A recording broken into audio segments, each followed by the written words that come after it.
नहमदुहु व नसल्ली अला रसूलिहिल करीम अम्मा बाद अऊज़ु बिल्लाहि मिनश शैतानिर रजीम बिस्मिल्लाहिर रहमानिर रहीम। दोस्तों, क़ससुल अंबिया के तहत अंबिया कराम के हालात व वाक़यात की नशिस्तें इस वक्त जारी हैं। पिछली नशिस्त में हमने हज़रत शमूएल अलैहिस्सलाम का तज़किरा किया था और आज हम बात करेंगे हज़रत दाऊद अलैहिस्सलाम की। आपका नसब नामा इस तरह है: दाऊद बिन ईशा बिन उवैद बिन आबिर बिन सलमून बिन नशून बिन अमीनाजिब बिन इरम बिन हसरून बिन फारस बिन यहूदा बिन याकूब बिन इसहाक बिन इब्राहीम अलैहिमुस्सलाम।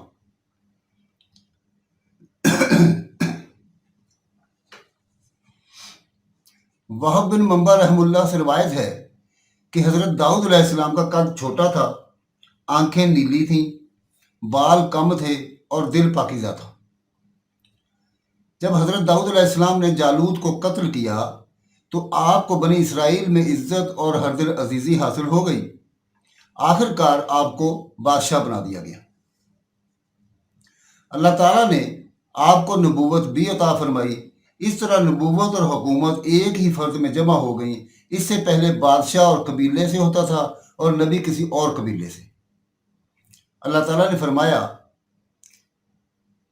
और दाऊद के हाथों जालूत कत्ल हुआ और अल्लाह ताला ने दाऊद को ममलकत व हिकमत और जितना कुछ चाहा इल्म भी अता फरमाया। अगर अल्लाह ताला बाज़ लोगों को बाज़ से दफ़ा ना करता तो ज़मीन में फसाद फैल जाता, लेकिन अल्लाह ताला दुनिया वालों पर बड़ा फजल व करम करने वाला है। इब्न जरीर रहमुल्लाह कहते हैं कि जब जालूत ने तालूत को दो बदू जंग की दावत दी तो कहा, या तुम मेरी तरफ आओ या मैं तुम्हारी तरफ आता हूँ। तालूत ने फौज से कहा, इसका चैलेंज कौन कबूल करेगा? हज़रत दाऊद अलैहिस्सलाम सामने आए और मुकाबला करके जालूत को कत्ल कर दिया। वहब बिन मंबा रहमुल्लाह ने फरमाया, लोगों ने हज़रत दाऊद अलैहिस्सलाम की बहादुरी से मुतासर होकर तालूत को माजूल कर दिया और हज़रत दाऊद अलैहिस्सलाम को बादशाह बना दिया। बाज़ कहते हैं कि ये सब कुछ शमूएल अलैहिस्सलाम के हुक्म से हुआ, जबकि बाज़ का ख्याल है कि उन्हें जंग से पहले ही मुकर्रर कर दिया गया था।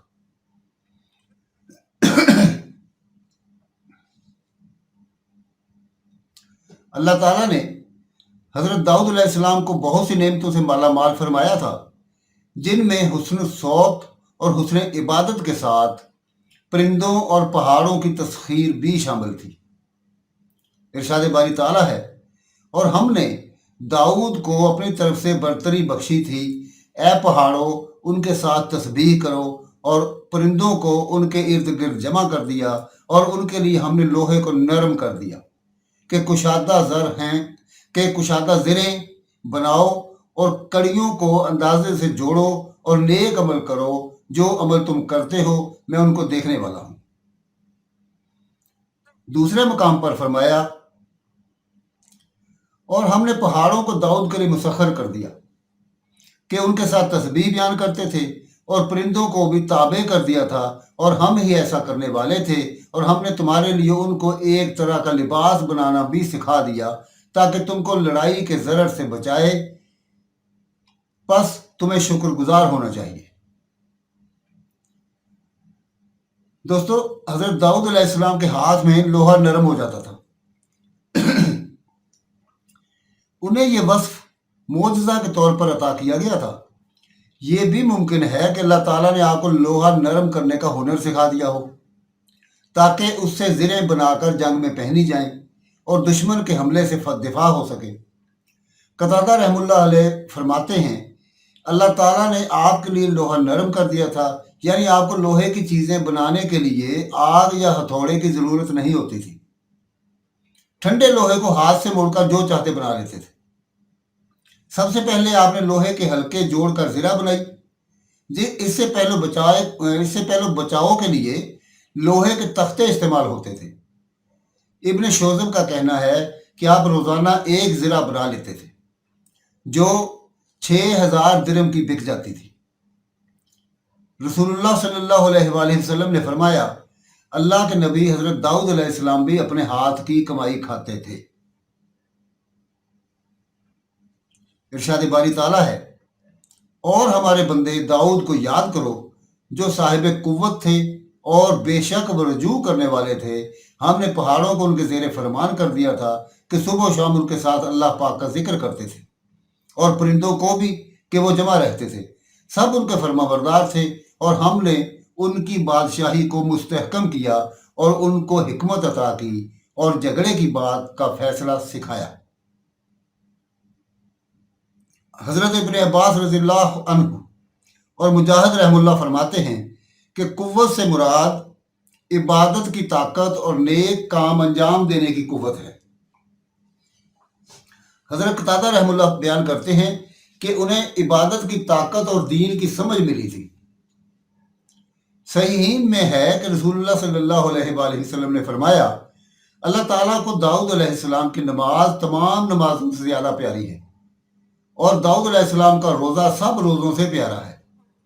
آپ آدھی رات آرام کرتے تھے، تہائی رات قیام کرتے تھے، اور رات کا چھٹا حصہ پھر سو جاتے تھے، اور آپ ایک دن روزہ رکھتے تھے اور ایک دن نہ رکھتے، اور جب دشمن سے سامنا ہوتا تو بھاگ نہیں جاتے تھے، بہادری سے جہاد کرتے تھے۔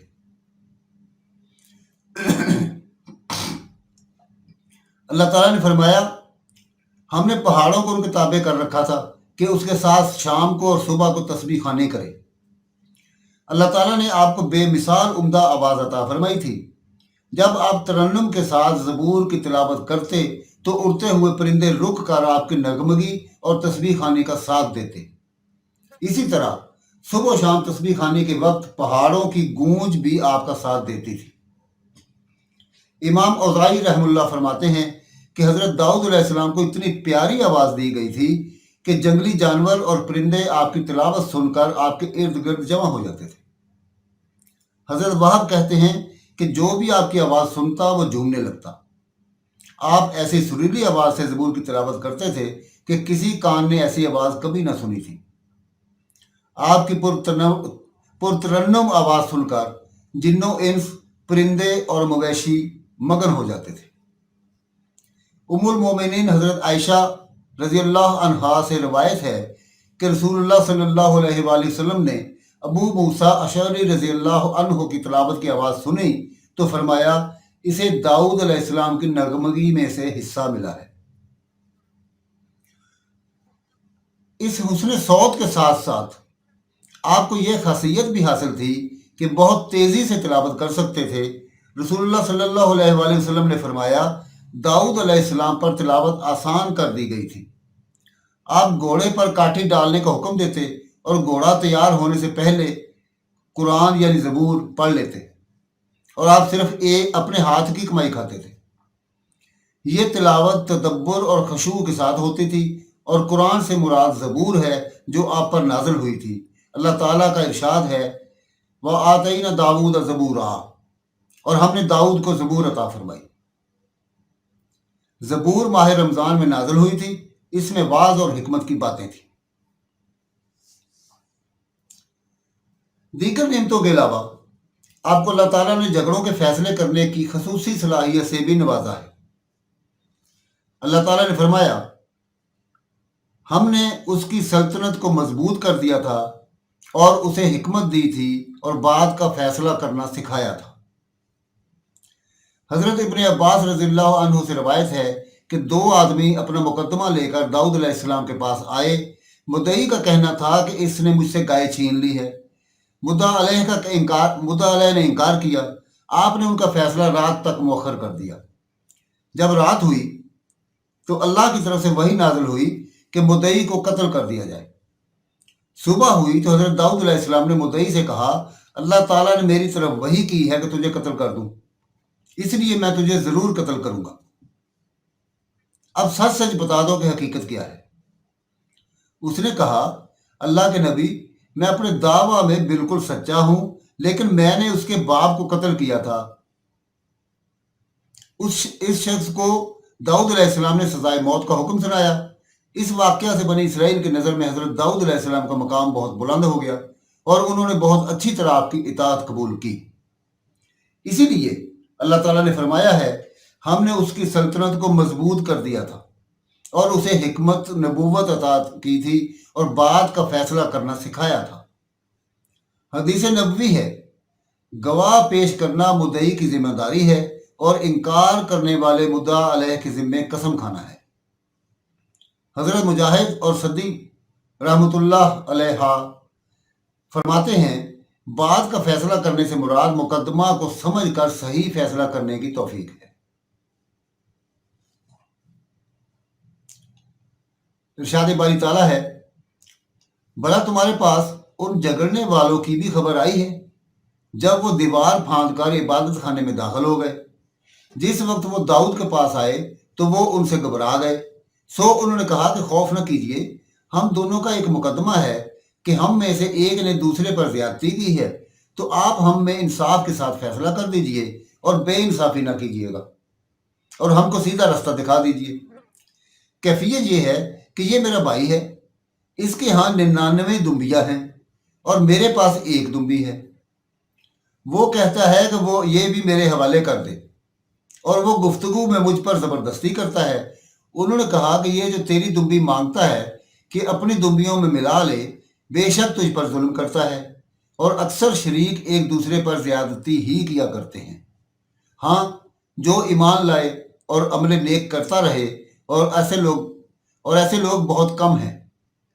और दाऊद ने ख्याल किया कि इस वाक़े से हमने उनको आजमाया है, तो उन्होंने अपने परवरदिगार से मगफरत मांगी और झुक कर गिर पड़े और अल्लाह की तरफ रुजू किया, तो हमने उनको बख्श दिया और बेशक उनके लिए हमारे यहाँ कुर्ब और उम्दा मकाम है। मुफस्सिरीन ने यहाँ बहुत से किस्से कहानियाँ बयान की हैं जिनमें से अक्सर इसराइली रवायात हैं और कुछ यकीनन झूठी हैं, इसलिए हमने उनका जिक्र नहीं किया।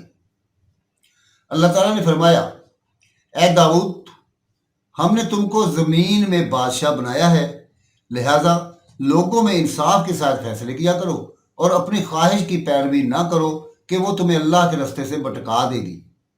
जो लोग अल्लाह के रास्ते से भटकते हैं उनके लिए सख्त अजाब तैयार है और उन्होंने हिसाब के दिन को बुला दिया।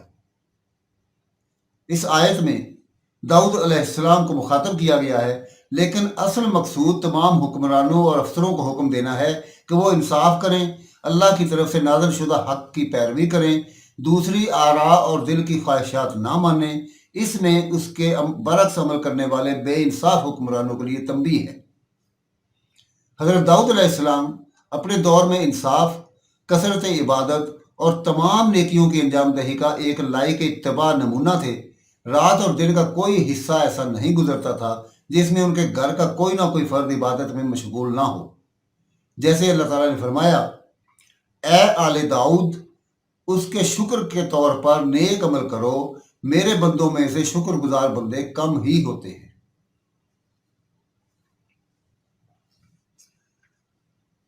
दोस्तों, हज़रत आदम अलैहिस्सलाम की तख्लीक के ज़िक्र में ये वाक़या बयान हुआ है कि अल्लाह ताला ने जब आपकी पुश्त से आपकी औलाद निकाली तो आपको उनमें एक शख्स बहुत रोशन चेहरे वाला नजर आया। फरमाया, या रब, ये कौन है? अल्लाह ताला ने फरमाया, ये तेरा बेटा दाऊद है। अर्ज की, या रब, इसकी उम्र कितनी है? इरशाद हुआ 60 साल। अर्ज की, या रब, इसकी उम्र में इजाफा फरमा दे। इरशाद हुआ, नहीं, अलबत्ता तेरी उम्र में से कम करके इसकी उम्र में इजाफा कर सकता हूँ। हजरत आदम अलैहिस्सलाम की मुकर्ररा उम्र 1000 साल थी। आपने 40 साल हजरत दाऊद अलैहिस्सलाम को दे दिए। जब हजरत आदम अलैहिस्सलाम की उम्र पूरी 960 साल हो गई तो मलकुल मौत तशरीफ ले आए। हजरत आदम अलैहिस्सलाम ने फरमाया, मेरी उम्र के 40 साल बाकी हैं। आपने अपने बेटे दाऊद अलैहिस्सलाम को जो साल दे दिए थे वो बात आपको याद न रही। चुनाचे अल्लाह ताला ने हजरत आदम अलैहिस्सलाम की उम्र भी पूरे 1000 साल कर दी और हजरत दाऊद अलैहिस्सलाम की उम्र भी पूरे 100 साल कर दी। इमाम इब्न जरीर रहमुल्लाह फरमाते हैं, اہل کتاب کا کہنا ہے کہ حضرت داؤد علیہ السلام کی عمر 77 سال تھی، لیکن یہ غلط ہے۔ اسی طرح وہ یہ بھی کہتے ہیں کہ آپ نے 40 سال حکومت کی۔ یہ بات صحیح ہو سکتی ہے کیونکہ قرآن و حدیث سے اس کی تصدیق یا تکذیب نہیں ہوتی۔ آپ کی وفات کے بارے میں حضرت ابو ہریرہ رضی اللہ عنہ سے مروی ہے کہ رسول اللہ صلی اللہ علیہ وآلہ وسلم نے فرمایا، حضرت داؤد علیہ السلام بہت غیرت والے تھے۔ آپ جب باہر تشریف لے جاتے تو دروازے بند کر جاتے۔ آپ کی غیر موجودگی میں کوئی شخص آپ کے گھر میں داخل نہیں ہوتا تھا۔ ایک دن آپ باہر تشریف لے گئے اور حسب معمول دروازہ بند کر گئے۔ اچانک آپ کی زوجہ محترمہ نے دیکھا کہ ایک آدمی گھر کے درمیان کھڑا ہے۔ انہوں نے گھر کے دوسرے افراد سے کہا، یہ مرد کہاں سے داخل ہو گیا جبکہ گھر کے دروازے بند تھے؟ اللہ کی قسم، ہمیں تو حضرت داؤد علیہ السلام کے سامنے شرمندہ ہونا پڑے گا۔ اتنے میں حضرت داؤد علیہ السلام بھی تشریف لے آئے۔ دیکھا کہ آدمی گھر کے درمیان کھڑا ہے۔ آپ نے اس سے کہا، تو کون ہے؟ اس نے کہا، میں وہ ہوں جو بادشاہوں سے نہیں ڈرتا اور دربانوں سے نہیں رکتا۔ حضرت داؤد علیہ السلام نے فرمایا، تب تو آپ موت کے فرشتے ہیں۔ میں اللہ کے حکم کو خوش آمدید کہتا ہوں۔ پھر آپ کی روح قبض کر لی گئی اور آپ کو غسل دیا گیا اور کفن پہنایا گیا۔ جب لوگ غسل اور کفن سے فارغ ہوئے تو دھوپ نکل آئی۔ حضرت سلیمان علیہ السلام نے پرندوں سے کہا، داؤد علیہ السلام پر سایہ کرو۔ پرندوں نے سایہ کیا حتیٰ کہ زمین پر اندھیرا چھا گیا۔ سلیمان علیہ السلام نے پرندوں سے فرمایا، ایک ایک پر سمیٹ لو۔ رسول اللہ صلی اللہ علیہ وآلہ وسلم نے پرندوں کی کیفیت سمجھانے کے لیے ایک بازو سمیٹ کر اشارہ فرمایا۔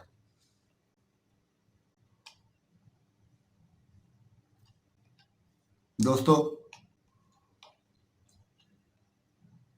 یہاں پہ حضرت داؤد علیہ السلام کا قصہ مکمل ہوا، اور انشاءاللہ تعالی ہم قصص الانبیاء کا یہ سلسلہ جاری رکھتے ہوئے اگلی نشست میں حضرت سلیمان علیہ السلام کا تذکرہ کریں گے۔ وما علینا الا البلاغ المبین۔